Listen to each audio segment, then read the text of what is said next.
Hello friends, my name is Lauren and welcome back to my channel. So I haven't done a book talk in a while. I think the last one I did was with Wildcard by Marie Lu. You can check it out over here. But the main reason for this is because I just really haven't finished any books or had any books that I really want to talk about.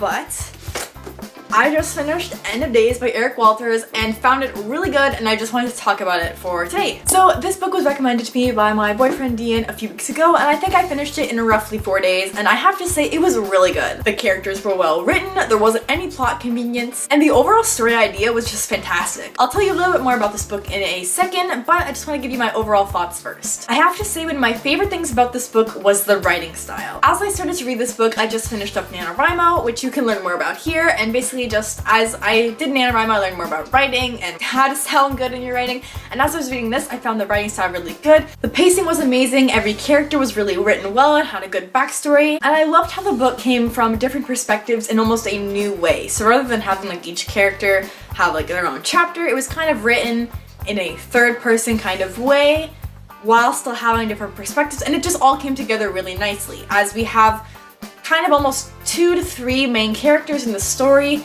how they all play a different role and how we see it from each perspective. It was just really cool. It was really cool. Just from those points alone made this book an incredible read. The only thing I didn't really like about this book wasn't even about really the book, but just my taste in general. I do not think I would reread this book just because, I don't know.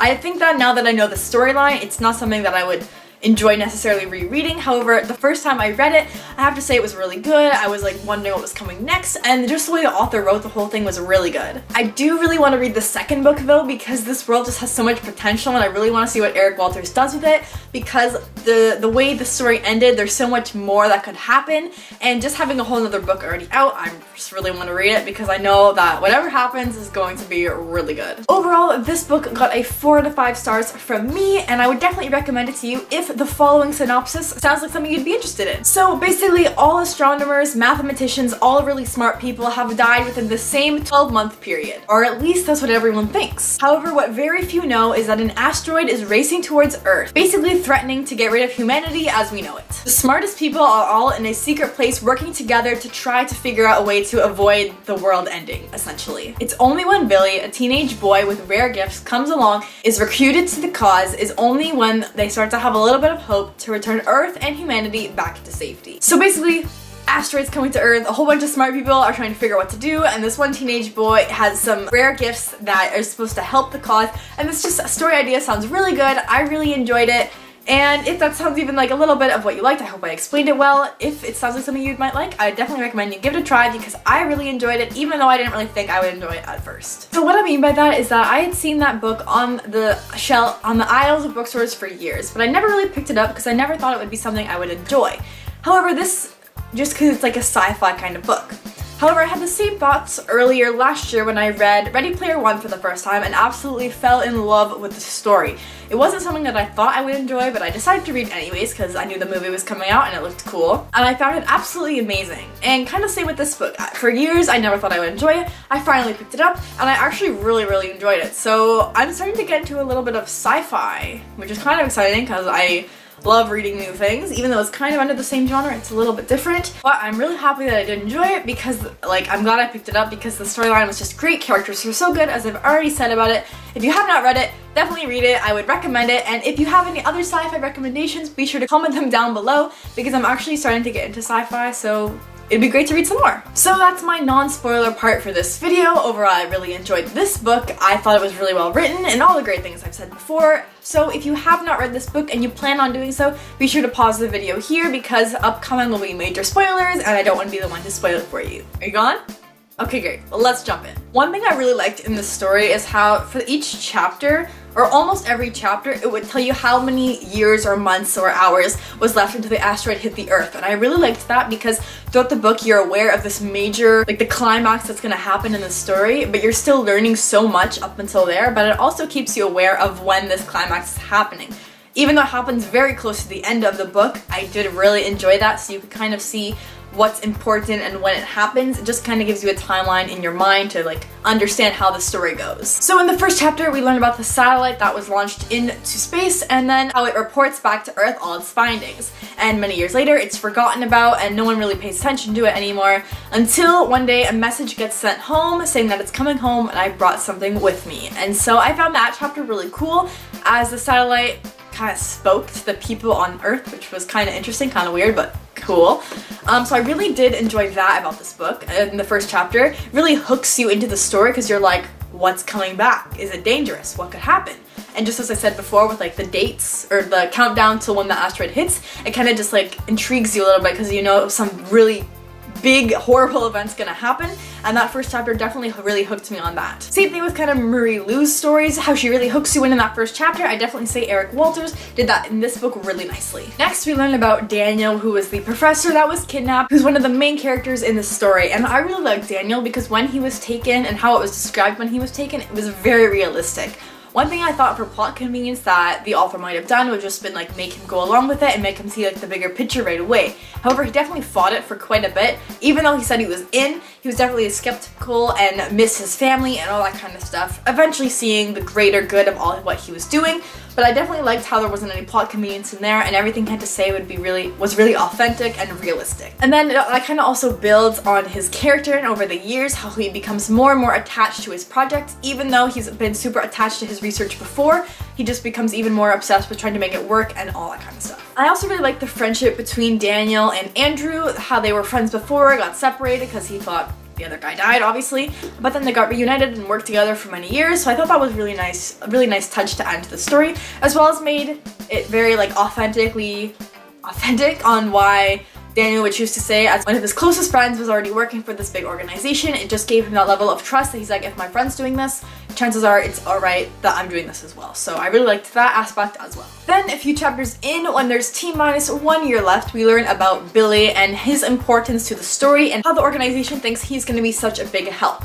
Basically, where there's no food, there's poverty, no water, there's nothing really good in the world, Billy's been able to come up with 100+ kids, help them become a family, stay fed, stay mostly safe for quite a while. And I'd say that in a chaotic world like that, that's a big quality and something hugely important to have. So that's probably why the organization wanted Billy in the first place, because as we'll get into later, that if that was their whole plan all along to send the kids into space, then who would be better than someone who's basically already helped kids learn their way around with nothing. We learned that Billy's great at taking care of people, making decisions, and being very persuasive. In the car ride, I found him trying to be very persuasive and basically succeeding in everything he was trying to do as he was trying to escape, which might not have been successful, but he definitely gave it one heck of an attempt, and even the people in the car were like, wow, you're really persuasive. So 3 characteristics of Billy that should be noted, as that's basically why he's taken. I might butcher the name, but at the same time we found out that Joshua Fitchett, something like that, died in a fire, which obviously you should be skeptical of that because people have been taken for so long, but we later find out that he's alive and it's all good. But no one really knew for sure, as it wasn't a part of the public's plan or the organization's plan. And he takes in Billy and treats him like an equal. He learns everything about him and all that kind of stuff. We learn how there's going to be an after, according to Joshua, and I found that kind of cool because I was like, an after? What do you mean an after? There's a big asteroid thingy going to hit the Earth and wipe out everyone. And later we learned the plan was to go underground. And I was like, okay, that could work, but how much could that really work out? Because if the asteroid's hitting the Earth, chances are it would break, things would go wrong, or if anything, supplies would just not run forever, and that's true. But the real after he was talking about is sending people up into space. More on that a little bit later. Oh, I also found it really funny that Billy was like talking about how he liked a girl, and he was like, I can't believe it's the end of the world, but I like this girl. I found that so funny. Like, this guy's a teenager, it makes sense, it's all good, but still that was funny, and I liked that part. And then when he goes into space later, takes her with her, and I was like, wow, maybe it'll work out for you, buddy, maybe it will. Then I also really enjoyed how Andrew started getting like antsy about his job and how he was getting like down in the work ladder, so he wasn't seen as important to the whole story anymore, and his friend Daniel was. And so you could see in that chapter he was shaking, he was nervous, and he was already under like security for doing something before, I believe. So he finds out he's just trying to like make